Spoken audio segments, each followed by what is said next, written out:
Most people assume that the fat we can see and pinch on our belly is the biggest threat to our health, especially when it comes to diabetes risk. But after we pass 60, the real story is often hidden much deeper, inside an organ you rarely think about, your pancreas. This hidden fat, sometimes called pancreatic steatosis, can be an early and powerful warning sign that your body's sugar handling system is under strain. Understanding this matters because it directly affects your day-to-day energy, how steady you feel on your feet, and your ability to live independently for years to come. This isn't about blame or fear. It's about knowledge. In this video, we're going to walk through the science made simple. You will learn the 5 most effective, research-backed ways to help your body reduce this hidden fat. We'll cover how it works, what to eat, when to move, and one crucial nutrient that's often overlooked. Stay with me to the end, because our number one strategy is the single most powerful step you can take, and I'll give you a simple 20-second check you can do at home, along with a clear 3-step action plan to get started this week.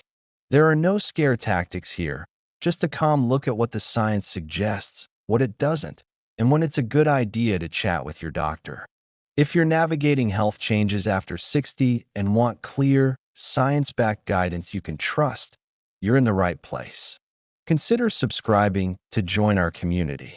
We're all in this together, and your experience is valuable.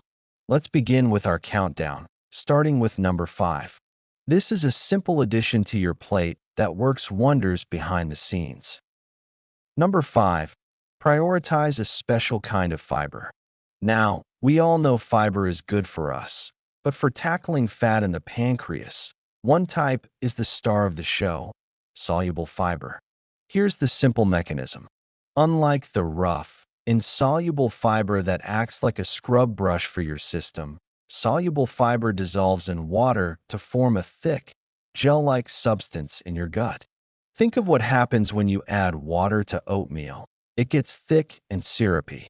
That's soluble fiber at work. This gel does 2 incredible things. First, it physically slows down how quickly sugar from your meal gets absorbed into your bloodstream. This means no sharp sugar spike, which in turn means your pancreas doesn't have to work overtime, pumping out huge amounts of insulin in a panic. A calmer pancreas is a healthier pancreas, less prone to storing fat. Second, this gel is the favorite food for the friendly bacteria living in your gut. When you feed them well, they produce compounds that reduce inflammation throughout your body, including in and around the pancreas. Chronic, low-grade inflammation is a major driver of fat storage in our organs. So by eating more soluble fiber, you're calming your system from the inside out. Let's make this real. Think about the difference between a breakfast of a plain white bagel versus a bowl of steel-cut oats. The bagel causes a quick rush of sugar, followed by a crash that leaves you feeling hungry and tired an hour later. The oatmeal, rich in soluble fiber, gives you steady, sustained energy. You feel full and focused for hours. That's the feeling of a balanced blood sugar response. So what are some practical steps? Aim for at least 10 to 15 grams of soluble fiber per day. That's not as daunting as it sounds. A half cup of dry oatmeal gives you about 4 grams. A half cup of black beans or lentils in a soup or salad adds another 6 to 8 grams. An apple, especially with the skin on, provides about 1 to 2 grams. Other great sources are psyllium husk, which you can add to a glass of water, as well as Brussels sprouts, avocados, and flax seeds. A simple, budget-friendly start is to make oatmeal a regular part of your morning. Or add a can of rinsed lentils to a soup you're already making. One small safety note. If you're not used to eating a lot of fiber, increase your intake slowly and drink plenty of water to give your system time to adjust. A sudden jump can cause gas and bloating. Slow and steady is the key. Now, let's move on to not just what you eat, but when you eat. Which brings us to number 4. Number 4. give your pancreas a rest with nutrient timing. This might sound complicated, but the concept is beautifully simple. It's about giving your digestive system, and particularly your pancreas, a predictable break every day. For decades, many of us were told to eat small, frequent meals throughout the day to keep the metabolism going. But emerging science suggests that for managing blood sugar and organ fat, this might be counterproductive. Here's the mechanism made simple. Every time you eat, your pancreas releases insulin to help shuttle sugar from your blood into your cells for energy. If you're snacking or grazing from the moment you wake up until you go to bed, your pancreas is constantly on duty. It never gets a break. This state of constantly elevated insulin is a powerful signal for your body to store fat, not just under your skin, but inside your organs, like the pancreas and liver. By creating a consistent window of time for eating and a window for fasting, you allow your insulin levels to fall. During this fasting period, your body can switch from fat-storing mode to fat-burning mode. It gets a chance to do some cellular housekeeping and can begin to pull fat out of storage places like the pancreas to use for fuel. Think of it like an office worker. If they get calls and emails nonstop from 7 a.m. to 11 p.m., they become exhausted, inefficient, and start making mistakes. But if they work from 8 a.m. to 6 p.m. and then have a protected block of time to rest and recharge, they come back the next day sharp and effective. Your pancreas is no different. So, what's a practical, non-intimidating way to start? The goal isn't a punishing fast.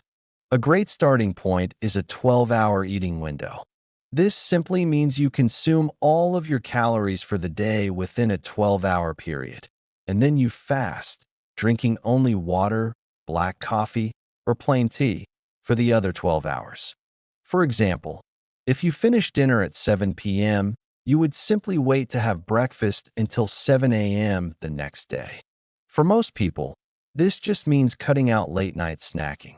That bowl of ice cream or handful of crackers before bed is what keeps your pancreas working overtime. The scenario to watch for is mindless evening grazing in front of the television. Instead of reaching for a snack, try a warm cup of herbal tea. It can satisfy that hand-to-mouth habit without triggering an insulin response.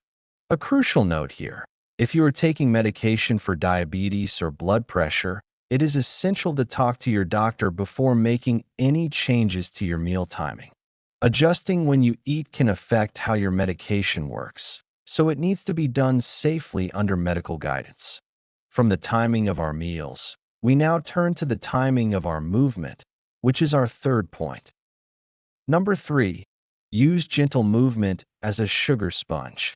When people hear they need to exercise for their metabolic health, they often picture grueling gym sessions, running, or heavy lifting.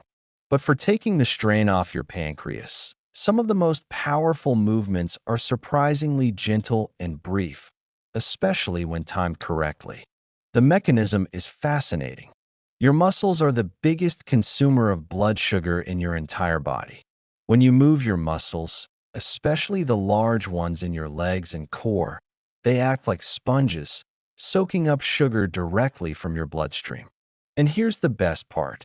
When you're actively moving, your muscles can absorb this sugar with much less insulin than when you're at rest. This means you're directly helping your pancreas. Instead of it having to pump out a lot of insulin to clear sugar from your blood after a meal, a simple walk allows your muscles to do a large part of the job for it.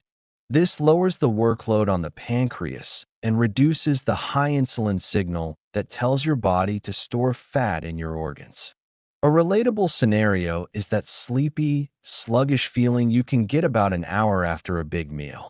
That's often the result of a blood sugar spike and the subsequent rush of insulin.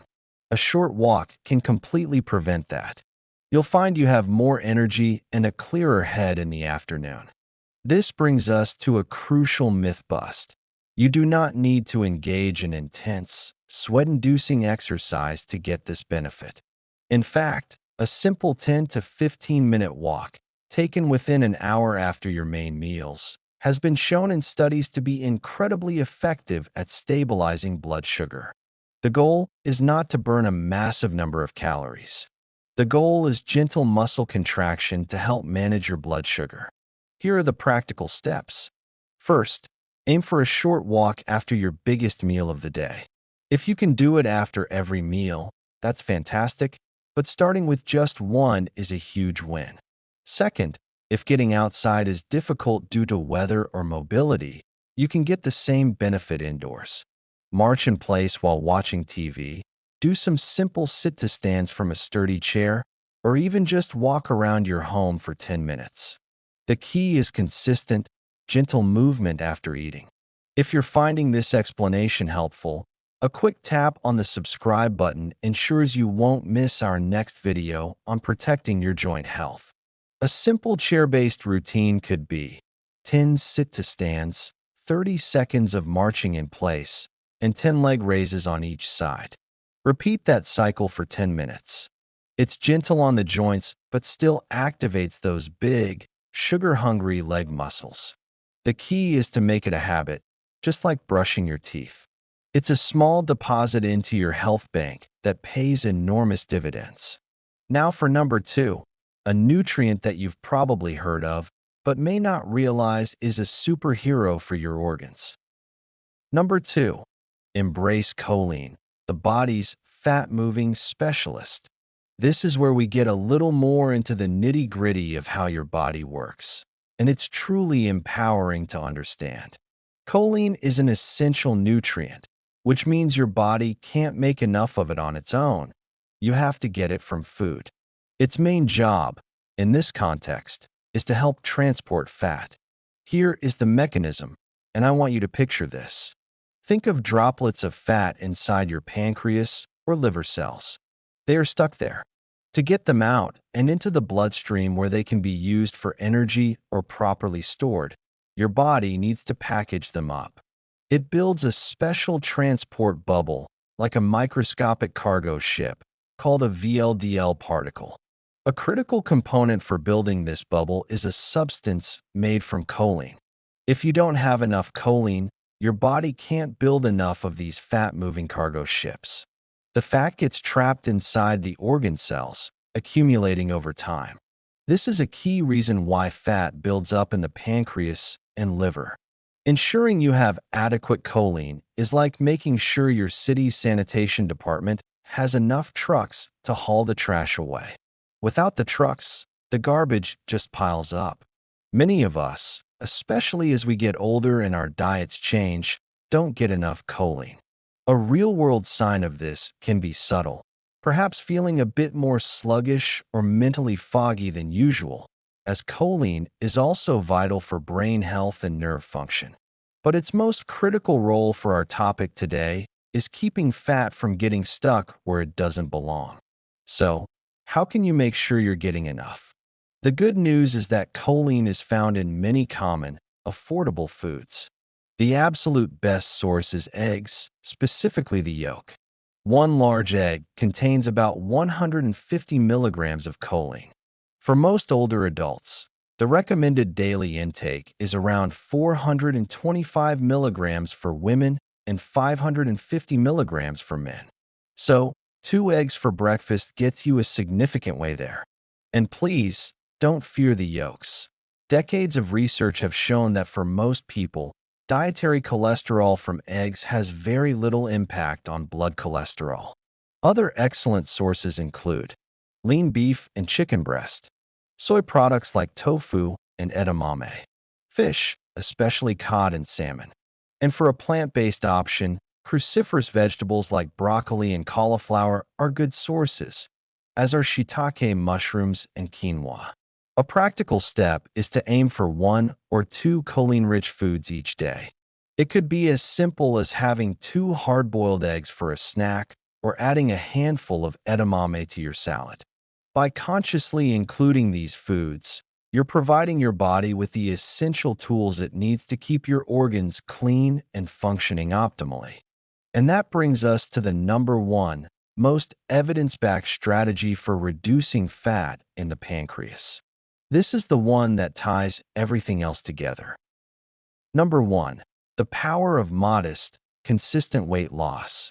This may sound obvious, but the science behind why this works is incredibly hopeful and more profound than you might think. We are not talking about dramatic, unsustainable diets or losing a huge amount of weight.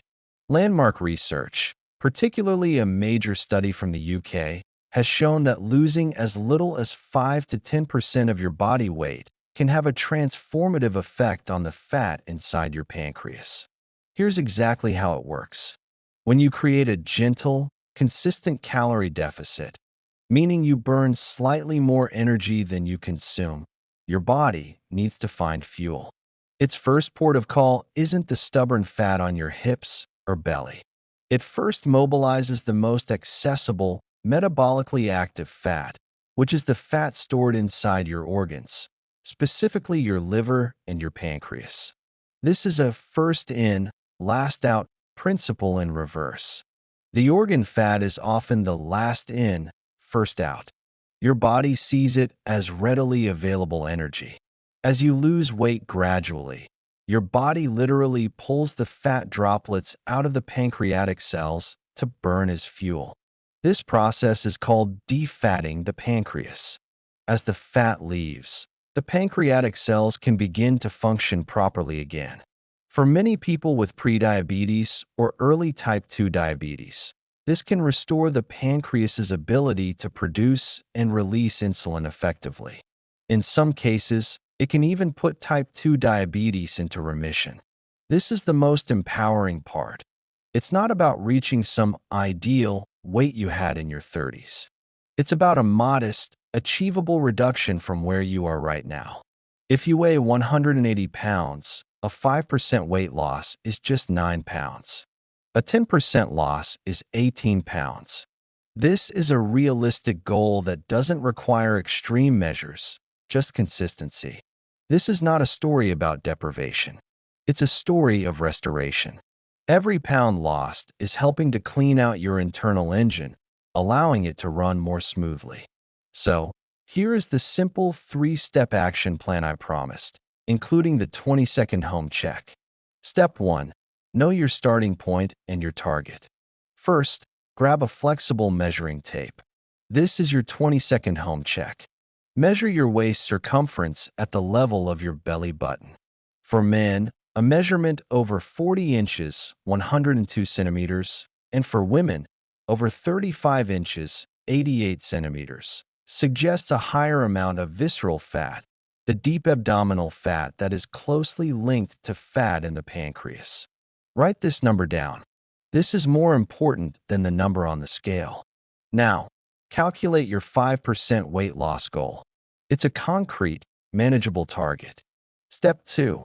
Make 1-calorie quality swap. Don't try to overhaul your entire diet overnight. Choose just one thing to change this week. The goal is to swap empty calories for nutrient-dense ones. For example, swap a daily soda or sugary juice for a glass of water with a slice of lemon. Swap a bag of potato chips for a handful of almonds or an apple. Swap white bread for 100% whole grain bread. This single, consistent swap creates a small calorie deficit and adds nutrients, like the soluble fiber we talked about. Step 3. Focus on consistency, not perfection. The key to this process is slow, steady progress. Aim to lose about 1 to 2 pounds per week at most.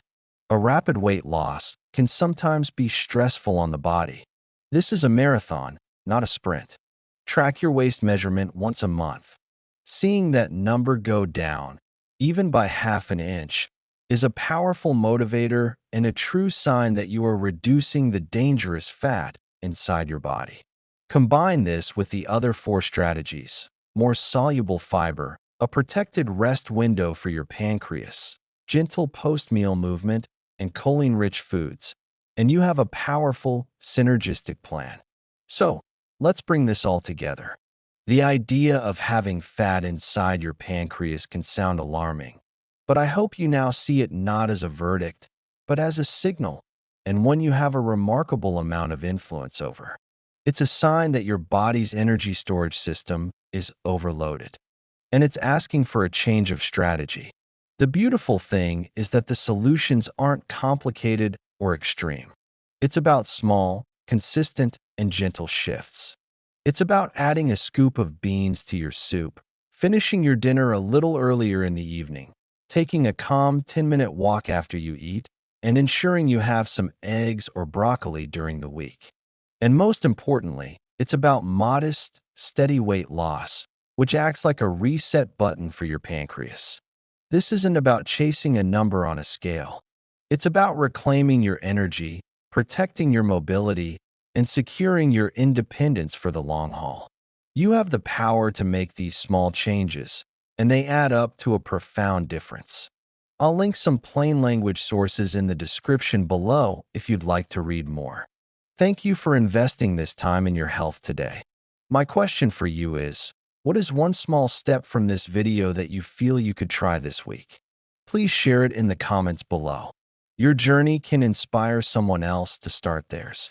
If you found this guide helpful, please give it a thumbs up and subscribe so you and others in our community can continue to get clear, trusted health information. I'm here to help you stay healthy and strong. I'll see you in the next video.